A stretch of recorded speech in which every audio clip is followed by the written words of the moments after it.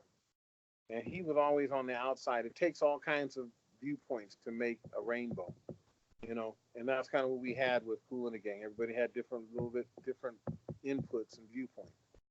And Michael, he was always on the outside, but he could scream like Arturo Sandoval. He could just scream on that trumpet. And he and I had a trumpet solo that we did on Jungle Boogie that we both bled. We played our little things we played, and we started bantering back and forth. And then he'd go, "Ba-da-da-da-da-da-da." I go, "Ba-da-da-da-da-da-da-da." "Ba-da-da-da-da-da-da-da." Pow, pow, pow, pow, pow, pow. And every time we hit the notes, we would jump up in the air and hit it in the air. So now we're going pow, pow, pow, pow, pow, pow, pow, pow, pow, pow, pow, pow. The people would lose their mind. But he and I were the only ones that would ever do something like that. And I remember doing a corporate show with this band I had, and we were doing Jungle Boogie. And I told the trumpet player in the band, I said, we're going to play this solo. And then we're going to go back and forth. We're going to go bam. And you're going to go pow. And I'm going to go pow, pow, pow. And then we're going to jump and go pow, pow. The guy looks at me and says, "You want me to jump in the air and hit the note, Skip?" I said, "Man, that's all right. I'm sorry. I got carried away."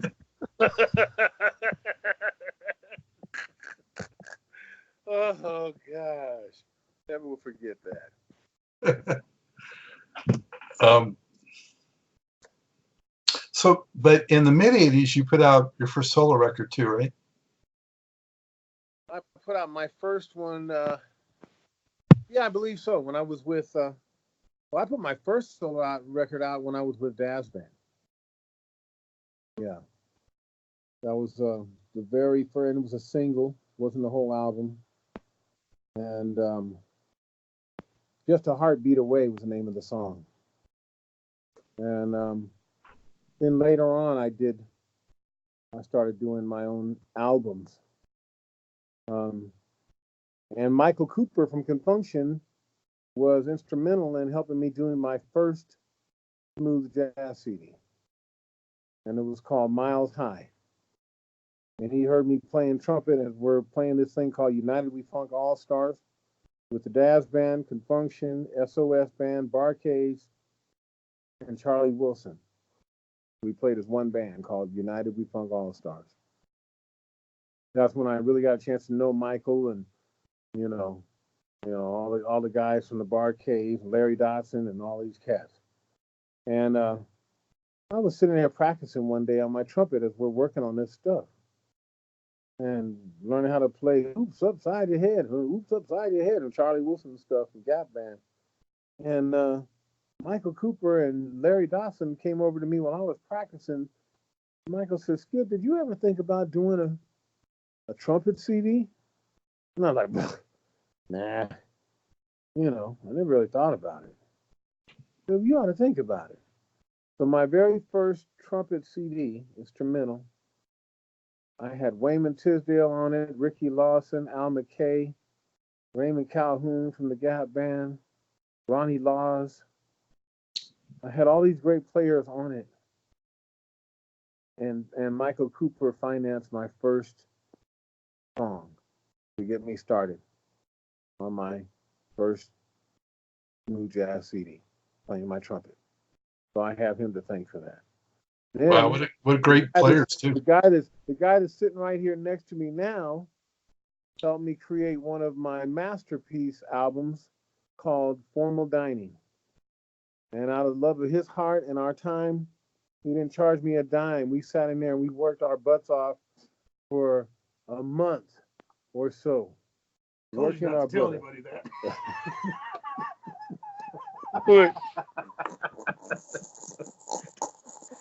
Okay, you can Strike that. You can strike that out. That I said that. Make sure you take that off. But do you want to tell viewers? Hey, people be calling and say, "Hey, you." You know, I let my Christianity get in the way sometimes. I should have said shit about that. Oh boy. All do you want to tell viewers who that is? This is Tom Schumann, renowned keyboard player from Spyro Gyra, 14-time Grammy nominee, and he's one of the best players on the planet. He's actually 12 Grammys, Grammy nominations. That's okay. More than Tom. It's good to see you, man. So he helped me to create that CD called Formal Dining and other ones. So What year did that one come out? When did it come out? Yeah. About 4 years ago. Wow. Time's flying, man. Time's flying. Let's see. When does it say? Skip Martin. Probably came out at least 6 years ago. But we've known each other 15 years, just about. 2009. 2009. 10 10 years. Time does fly. Yeah. Yeah. So we've been on one almost every year ever since. Look at this. People are selling it used for $46.75, Skip. He says people are selling it used for $46.95. So you should have kept a garage full. I'm telling you. We print some more up. Goodness gracious. So we talked a little bit about before we started, what you're working on now. So why don't you get viewers up to speed? Well, it's a secret session, but it's a section like no other, and I've been hired to contract the horn players and do the horn charts for about 16 tunes on a young man named Jason Hanner. All I can tell you at this moment, you'll hear about him later. And it's a beautiful thing. We got a lot of great players playing on the project. Jonathan Moffett for Michael Jackson, Saida Garrett, Umberto Gatica, the producer,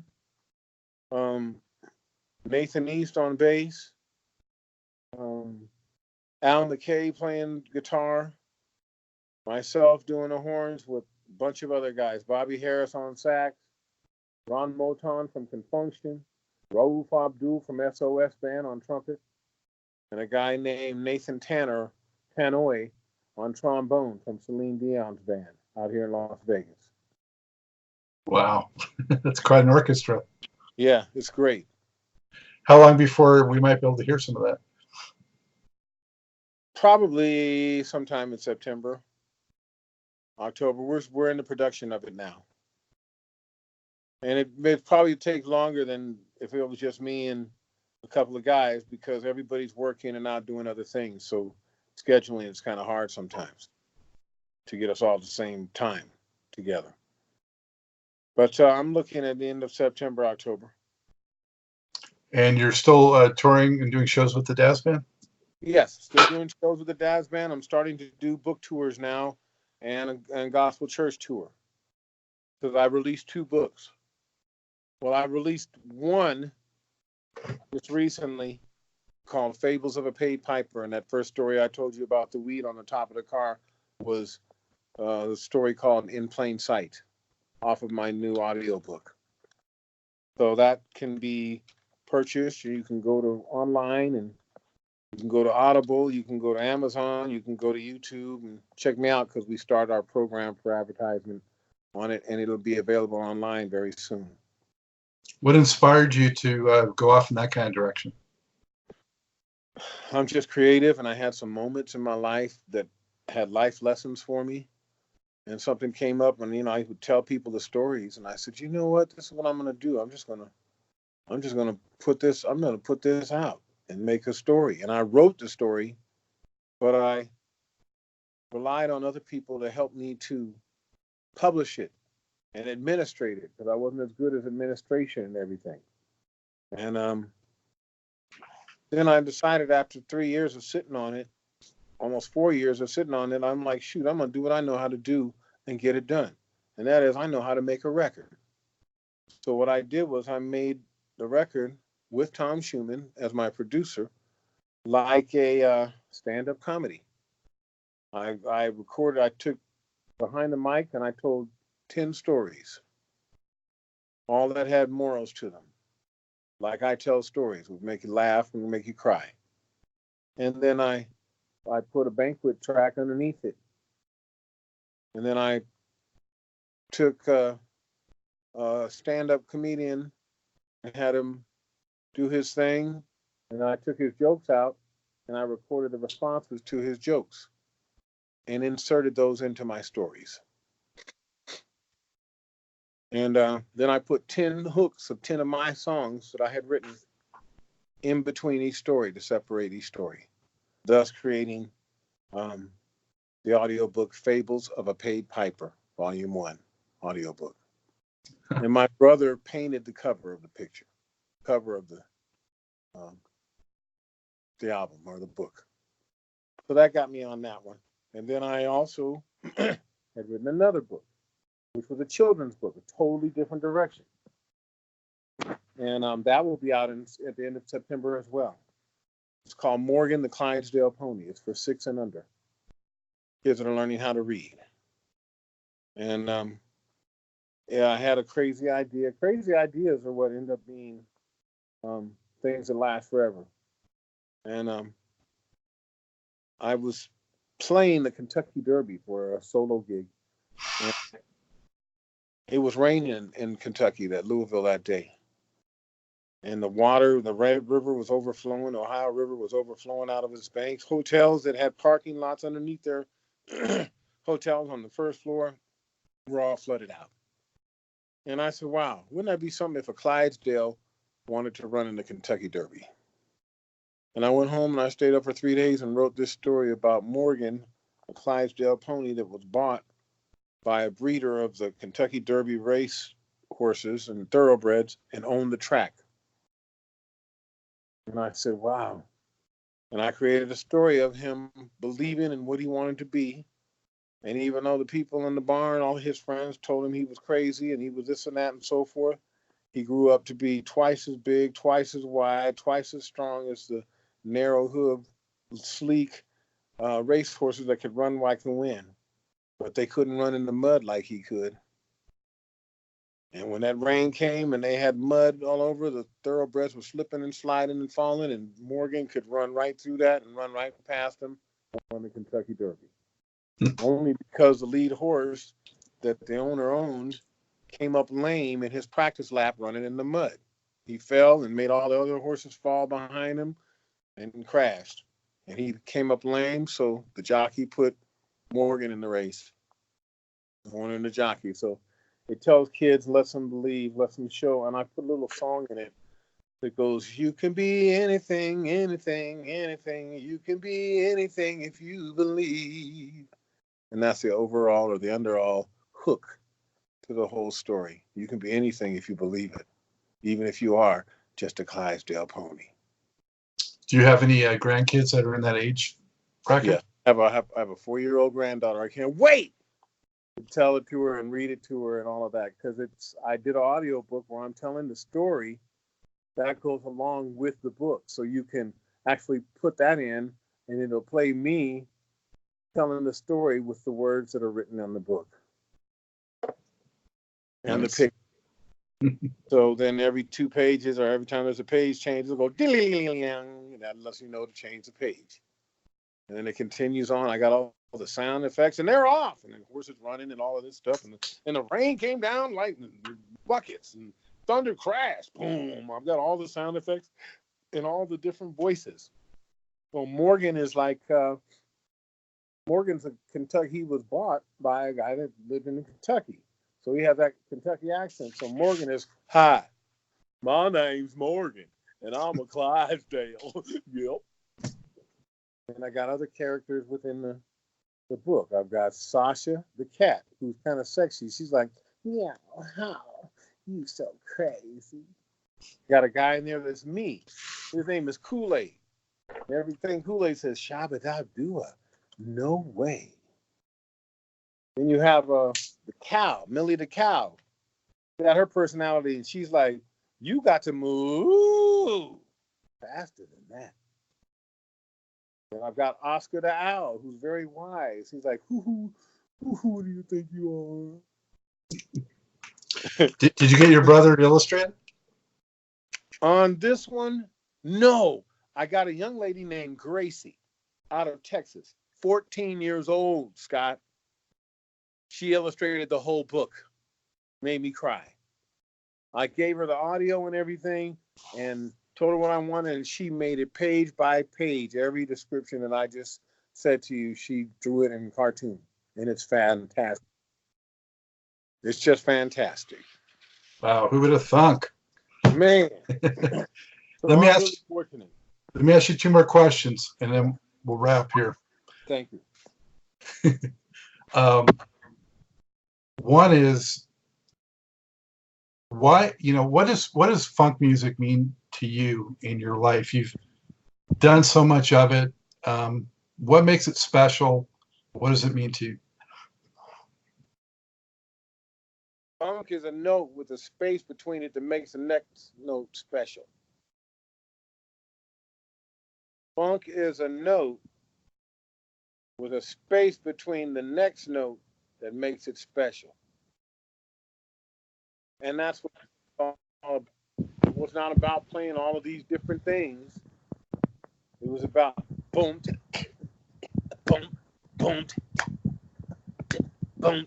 It's a space in between it that makes the next note special. And that's where funk comes from. So that was your first question. What was the second question?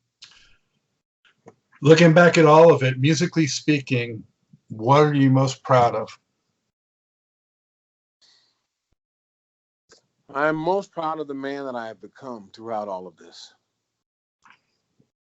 It's been a lot. It's been a long journey. I've had choices. I could have gone different directions.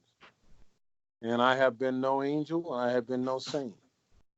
But what I have come to realize is who I am, and what my purpose is, and what's valuable to me. So I'm very thankful that I can be an orator and tell the story, because it comes back down to why I want to do it in the first place. I want it to be remembered. I want to leave something that people will remember. And I'm getting there. Well, I'm glad that you're still on that journey, because, you're never sitting still, it seems to me. Always looking for something new, which is great. Yeah, I'm still doing that. It's a blessing. Yeah. Skip, it's been a blast. Thank you so much for sharing all this. Thank you so much. I'm going to go back to my session now and work it out with Tom. Got 2 more songs to do today. All right? All right. I love you, man. Thank you for this time. Absolutely. Take good care. All right. Bye-bye. Okay, bye. Hey, back at Truth and Rhythm headquarters. Thank you for joining us on another magical ride with Truth and Rhythm. Whether you're watching or listening, as always, thank you so much for your continued interest and support. Be sure to subscribe. Go to YouTube. Go to the Funk and Stuff channel. That's where Truth and Rhythm lives and breathes and thrives. Also, goodies here like TIR Quick Takes. And if you subscribe, you know what? You get the show before anyone else. It's free. If you love jazz, funk, R&B, soul, you can't miss it. Pass it along. Tell a friend. Tell family. This audience is growing, and it is a beautiful thing, all coming together for the love of this great music. Also, if you can throw us a buck or two, we could use the support financially, keeping the lights on, keeping the servers going, all these expenses. If you can help support the program, whatever you can give, much appreciated. Go to the funkandstuff.net website. On the right-hand side of every page, you just click and you can donate through PayPal, credit card, whatever. Very easy to do and so much appreciated. And if you do a sizable donation, I will mention you on the program. Also, drop me a line. Email me at scottg@funkandstuff.net. Let me know who else you'd like to see on the show, what you enjoy about the music. Let's just kibitz and talk about stuff, talk music. You'll find that I respond very quickly, and I much enjoy the rapport and the camaraderie and the interaction. Always remember, this is your show, the true music lover. So for now, that's all the time we have for this one. It's a wrap. As always, Scott Dr. GX Goldfine saying, keep on vibrating to the rhythm of the one.